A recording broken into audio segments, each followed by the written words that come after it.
오늘도 잘 지내요. 이 어떤 멘트인지 아십니까?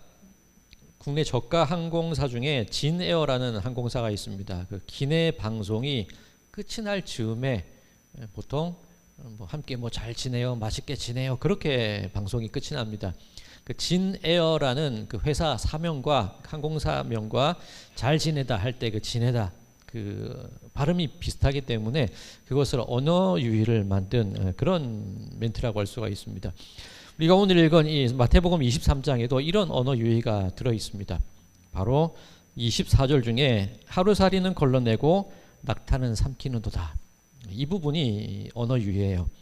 우리말로 읽으니까 그 맛이 나지 않는데 아람어, 그죠? 유대인들이 사용하던 아람어로 하면 이 하루살이라는 단어와 낙타라는 단어가 발음이 거의 비슷해요. 갈마, 하루살이가 갈마고 감나가 낙타입니다. 굉장히 유사한 두 단어를 가지고 그 지네어라는 그 구조는 좀 다르지만 패턴은 다르지만 이 비슷한 두 단어를 가지고 하나는 걸러내고 하나는 삼켜버린다. 그렇게 예수님 표현하시는 겁니다.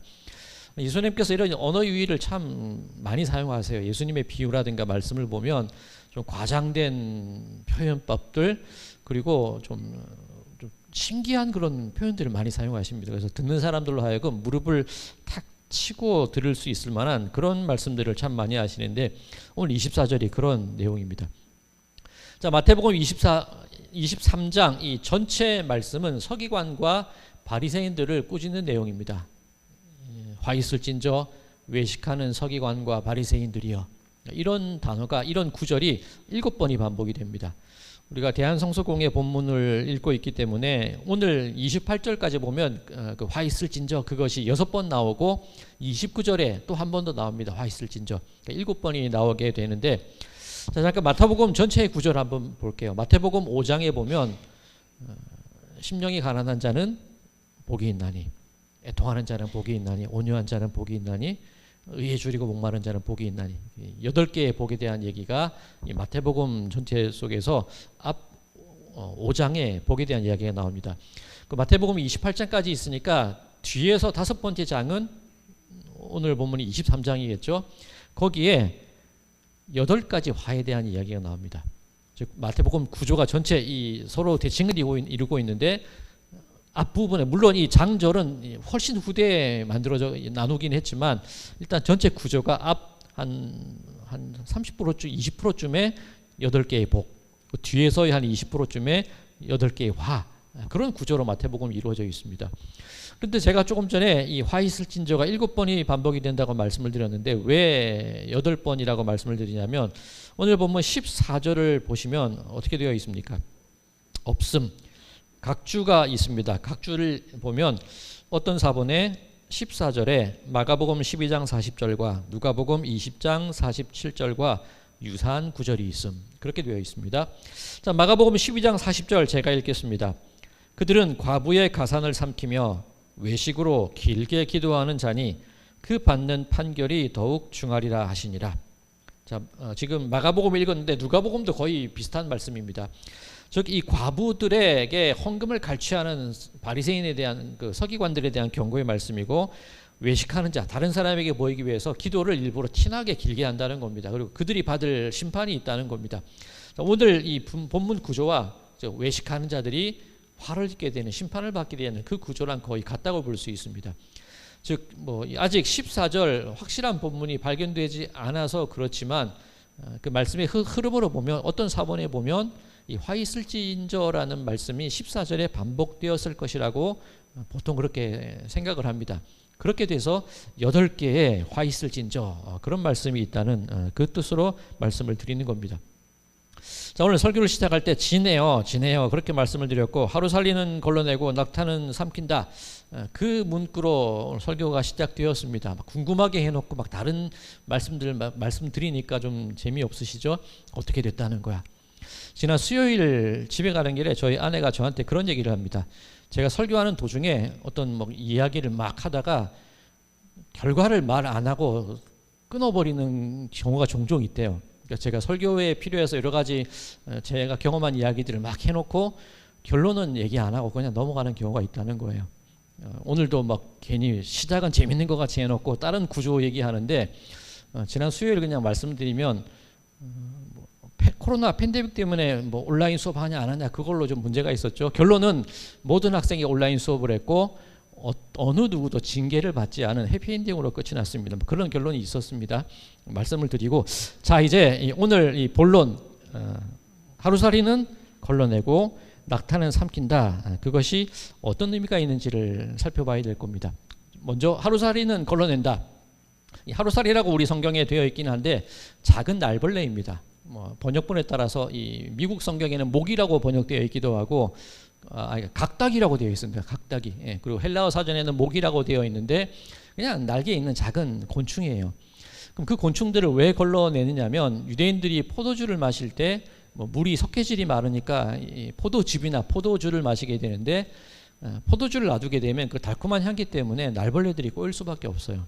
날벌레들이 포도주 그 잔에 그 주전자가 그릇에 빠져 죽겠죠.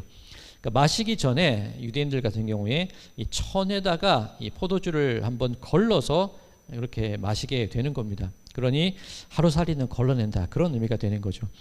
그런데 하루살이를 왜 걸러내느냐면, 날벌레를 왜 걸러내느냐면 위생 때문에 좀 찝찝하니까 그래서 걸러내는 의미는 아니고요.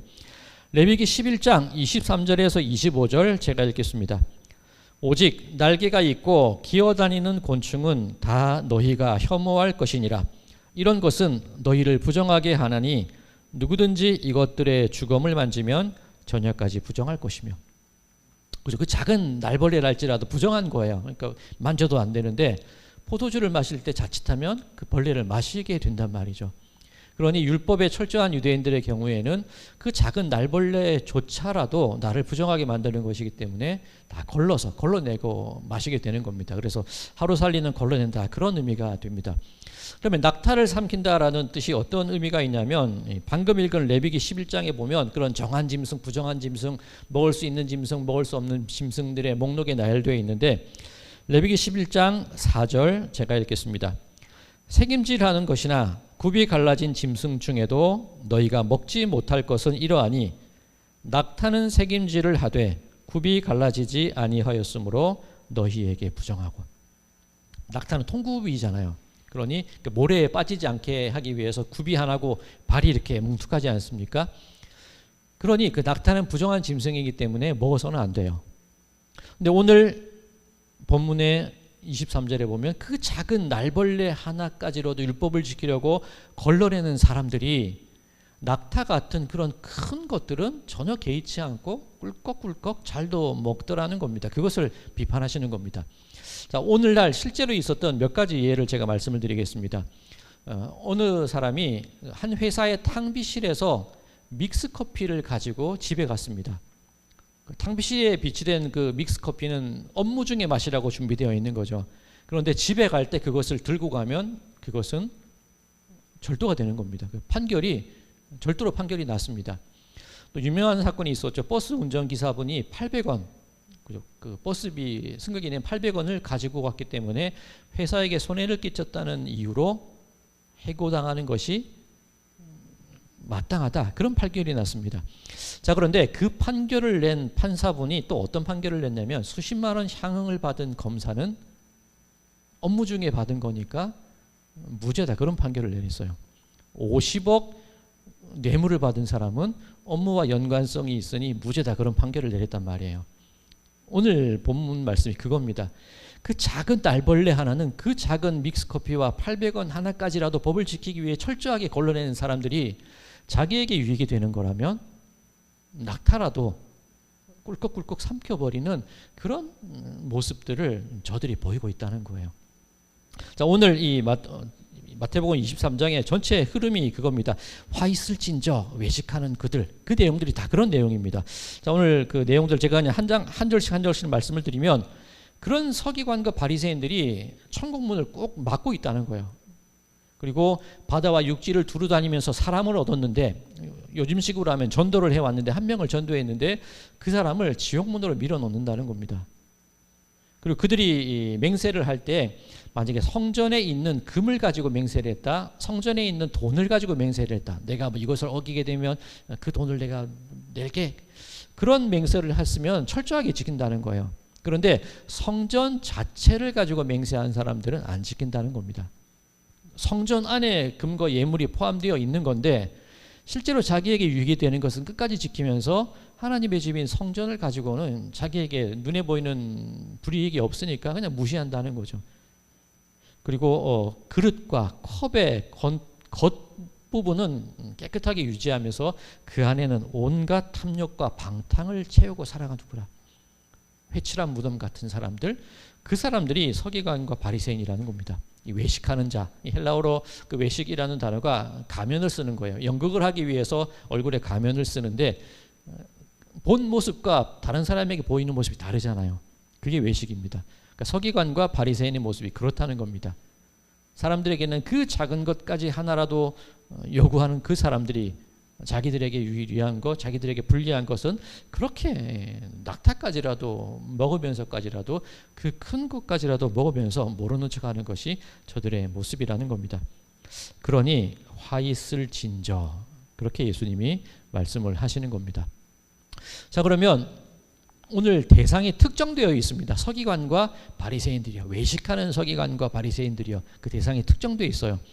그럼 우리는 상관없는 얘기일까요? 우리는 서기관도 아니고 바리새인도 아니니까 우리는 괜찮을까요? 나는 이 말씀에 대해서 떳떳하다라고 주장하실 수 있는 분이 계실까요? 그런데 보통 나는 괜찮아, 나는 떳떳해라고 말하는 사람이 바로 바리새인이에요. 바리새인의 기도, 세리를 향한 바리새인의 기도, 나는 일주일에 2번 금식을 하고 11조도 하는데 저 세리 같은 죄인들과는 저는 달라요. 저들과 저는 같지 않습니다. 나는 괜찮은 사람이에요. 그게 바리새인의 기도 아니었습니까? 그렇다면 오늘 본문이 서기관과 바리새인이라는 대상이 특정되어 있기는 한데 나는 아니에요. 나는 깨끗해요. 나와는 상관없는 얘기예요 라고 말하는 그 사람에게 해당되는 말씀이 바로 오늘 본문 말씀이라는 겁니다. 바로 그 사람이 외식하는 자고 그 사람이 화를 입게 된다. 그 말씀을 하고 계시는 겁니다. 우리들이 세상을 살아갈 때 가면 몇 개쯤 가지고 계시지 않습니까? 저도 많은 가면을 쓰고 살아갑니다. 교회에 있는 것 멀쩡해 보이는데 그 가면이지요. 그렇다면 오늘 예수님께서 하시는 이 화 있다는 이 말씀이 바로 저에게도 해당되는 그 말씀이라는 겁니다. 그럼 어떻게 해야 되냐는 거예요. 그 작은 내 잘못까지라도 하나하나 다 헤아리고 고백하고 회개하고 그리고 내 삶 철저하게 신실하게 살아가고 믿음 가운데 말씀을 지키기 위해 그렇게 열심히 살아가야 되는 그 말씀을 하고 계시는 거예요. 그 모습이 결국 바리새인 모습 아니었습니까? 작은 것 하나라도 고백하고 뭐든지 드러내야 되고 그게 바로 바리새인적인 모습이라는 거예요. 그럼 우리는 어떻게 하느냐는 겁니다. 자, 앞서 마태복음의 구절을 말씀을 드렸는데 8개의 화, 8개의 복이 있습니다. 그런데 우리는 그 8개의 화를 받을 사람들인데 8개의 복을 받기 위해서 우리가 어떻게 해야 되느냐?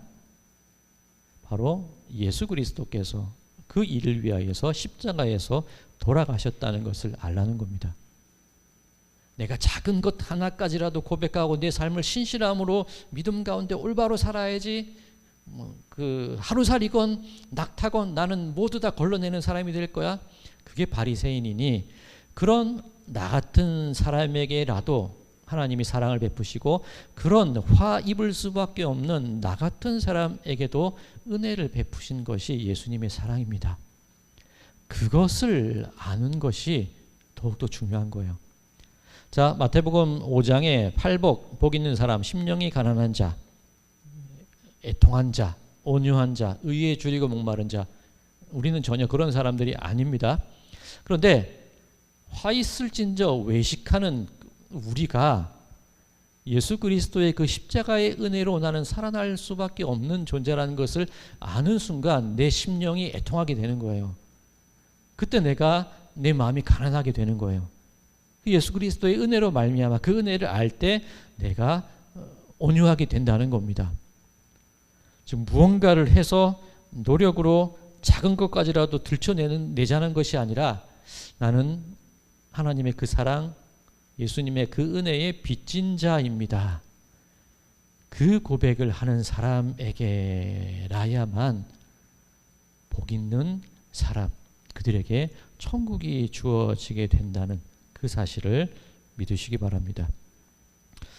사랑하는 성도 여러분들, 화를 면하지 못하는 우리가 복을 받을 수 있게 된 까닭, 하나님의 사랑이 비쳤기 때문에, 예수 그리스도에게 생명을 비쳤기 때문에 우리가 그런 존재가 되었다는 것 기억하시면서 예수님의 은혜에 기대어 살아가시되, 그 은혜가 나를 애통하게 만들고, 그 은혜가 나를 의에 갈급하게 만들고, 그 은혜가 나를 온유하게 만들고, 그 은혜가 모든 이들을 품을 수 있게 만든다는 것, 그것을 기억하심으로 그렇게 빚진 자의, 은혜 받은 자의, 사랑받은 자의 그 모습으로 이 땅을 살아나가시는 우리 모든 분들의 삶이 되시기를 주님의 이름으로 간절히 축원드립니다.